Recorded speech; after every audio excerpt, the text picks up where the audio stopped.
गजपति जिला गुम्मा ब्लॉक अध्यक्षा विरोध रे आसीथिबा अनस्त प्रस्ताव कोरम अभावरू गत 20/11/2024 तारीख रे काट खाइथिला।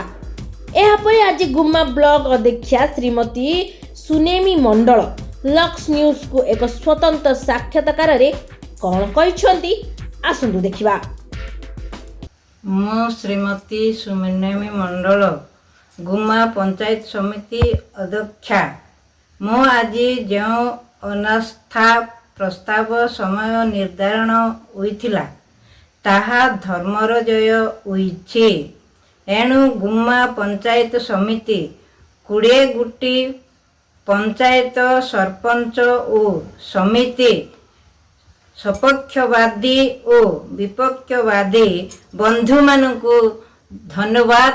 वर्तमान मो धर्मर जय होइथिबारु मोर समिति सरपंच मानकु मोर समस्त मोर बंधु। गुम्मा ब्लॉक रु सरोज कुमार मिश्रं को रिपोर्ट लक्स न्यूज।